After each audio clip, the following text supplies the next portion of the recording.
L'épicerie, c'était une pièce, hein, c'était une boutique, hein, voilà, une grande pièce. Et la cuisine qui était derrière, après l'épicerie, c'est tout ce qu'on avait. Et les chambres en haut, voilà, il y avait deux chambres. Et quand on rentrait, il y avait les légumes à l'avant, et on faisait comme un petit libre-service, hein. Il y avait des paniers et tout pour prendre les courses. Non, notre magasin était très bien, puis bien rangé surtout, parce que ça,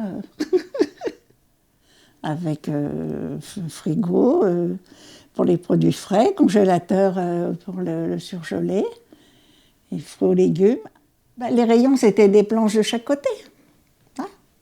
Le vin, c'était des petits casiers. Il y avait des casiers plus grands pour mettre les bouteilles d'eau et tout ça. Au-dessus, c'était des petits casiers en bois pour mettre les bouteilles de vin, mais qui étaient beaucoup plus mieux, quoi, des bonnes bouteilles, quoi.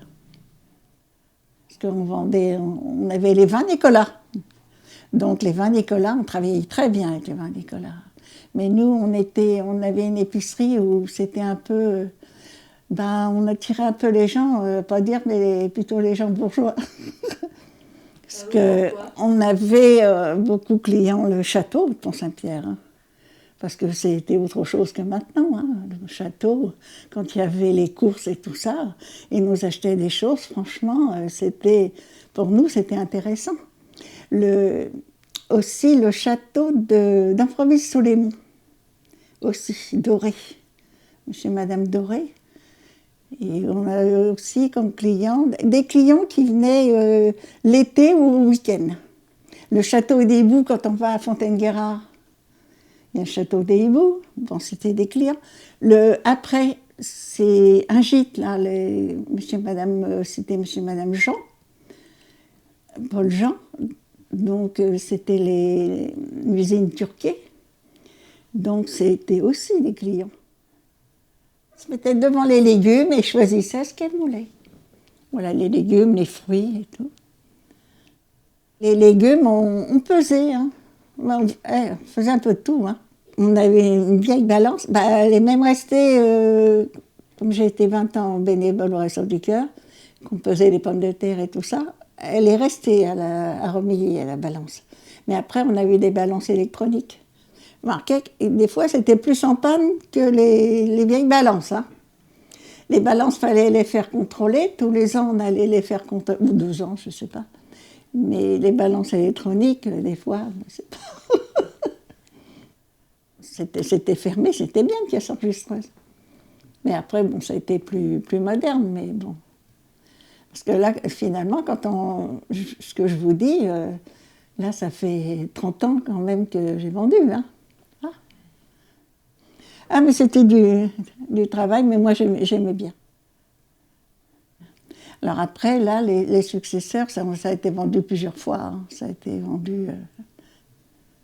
Mais ceux qui sont maintenant, moi, depuis une quinzaine d'années, ils sont toujours là. Voilà. Mais bon, ils sont ouverts 7 jours sur 7 aussi, hein, chose qu'on n'aurait pas fait. Et puis assez tard le soir. Voilà. On ouvrait à 8 heures le matin. Et on ne fermait pas avant 20 heures le soir. Parce que des fois, on avait des clients qui auraient pu venir plus tôt dans la journée. Mais bon, on disait, ah, on n'a pas encore vu cette dame. Bon, c'est vrai que bon, elle venait, on la voyait arriver au loin, on disait, oh, eh ben, on avait presque envie de fermer la porte. Et puis, bon, parce qu'on était habitués aux clients et puis on ne voulait pas refuser, quoi. Voilà, mais bon, c'était beaucoup d'heures, il faut dire. Et mon mari faisait les tournées aussi, hein. C'est ça aussi. Et puis le samedi matin, il faisait le marché de Pont-Saint-Pierre. Voilà. Mais moi, nous, on a dû... c'est dans les dernières années qu'on a supprimé une vendeuse, parce qu'on avait une vendeuse. Hein. On travaillait très bien. Hein. Ça, c'est sûr que... Mais c'est pour tous les commerces pareil. Voilà, c'est pas spécialement l'épicerie, hein, c'est tous les commerces. Quand on a connu Pont-Saint-Pierre, c'est autre chose que maintenant, hein. C'est que des boutiques fermées. Et franchement, des fois, ben, je ne devrais pas parce que j'ai été commerçante, je devrais. Mais c'est dire que je vais à terre parce qu'il y a le caddie et puis ça m'aide. Voilà. Il faut dire que moi, la première, que j'ai été commerçante, et puis ben, je ne devrais pas. Je devrais aller chez un petit commerçant. Moi, j'ai toujours été. Moi, j'adorais le commerce. Alors, moi, quand j'ai eu 13 ans, ma mère s'était remariée et mon beau-père m'avait fait choisir. Soit j'avais des possibilités, soit je continuais d'aller à l'école, ou je voulais faire du commerce. Donc, j'avais acheté le commerce pour moi. Donc, à 13 ans, déjà, j'ai fini à 14 ans, là, j'ai le certificat, hein, et puis j'ai toujours été commerçante chez moi. Ma mère est restée dans sa maison, et le café, elle ne l'a pas vendu, elle avait vendu que la licence, c'est tout. Parce qu'elle est restée jusqu'à, bah oui, elle est toujours restée chez elle, dans sa maison, le café, elle s'est débarrassée de tout ce qu'elle pouvait avoir et tout, et puis elle a fini ses jours dans sa maison. J'habitais à côté. Vous avez l'épicerie.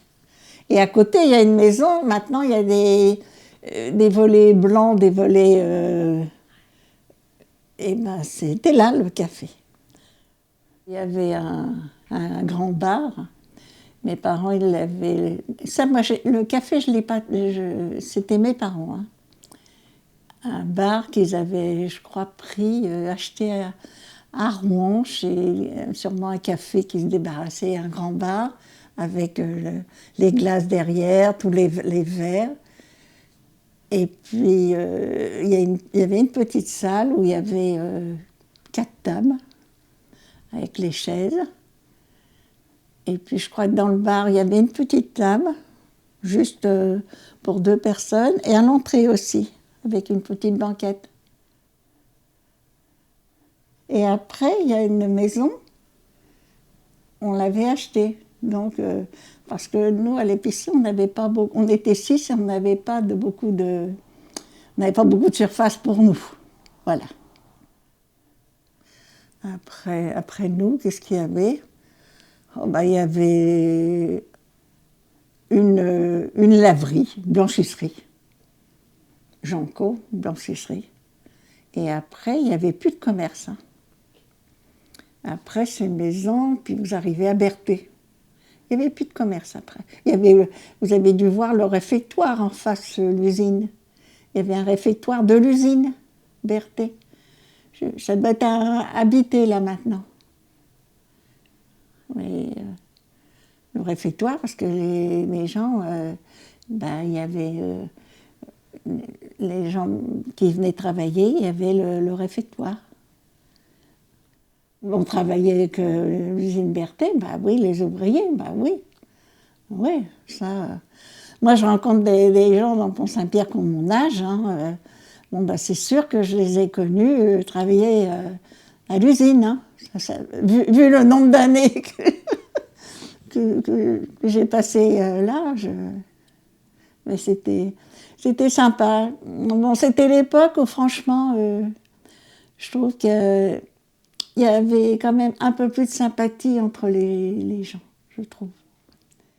On n'avait pas, au début, on n'avait pas la télé, et elle allait voir la télévision chez les gens en face.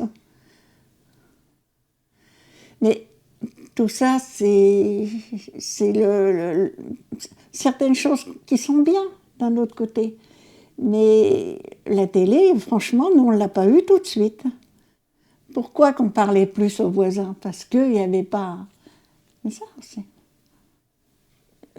La télé a beaucoup... Au contraire, c'est bien. Mais d'un autre côté, il y a quand même des choses... je trouve que ça a changé, quoi. Voilà, ça a changé la vie, quoi. Voilà. Et en face, je peux vous dire, en face de l'épicerie, là, quand vous allez là-bas, il y a un local qui était à louer. C'est Madame Melin, là. Et ben, ça s'appelait les Galeries Parisiennes. On trouvait de tout là-dedans. Et franchement, ils travaillaient très bien. Hein. Très, très bien. C'était un magasin de jouets, de tout, d'articles de pêche, de tout.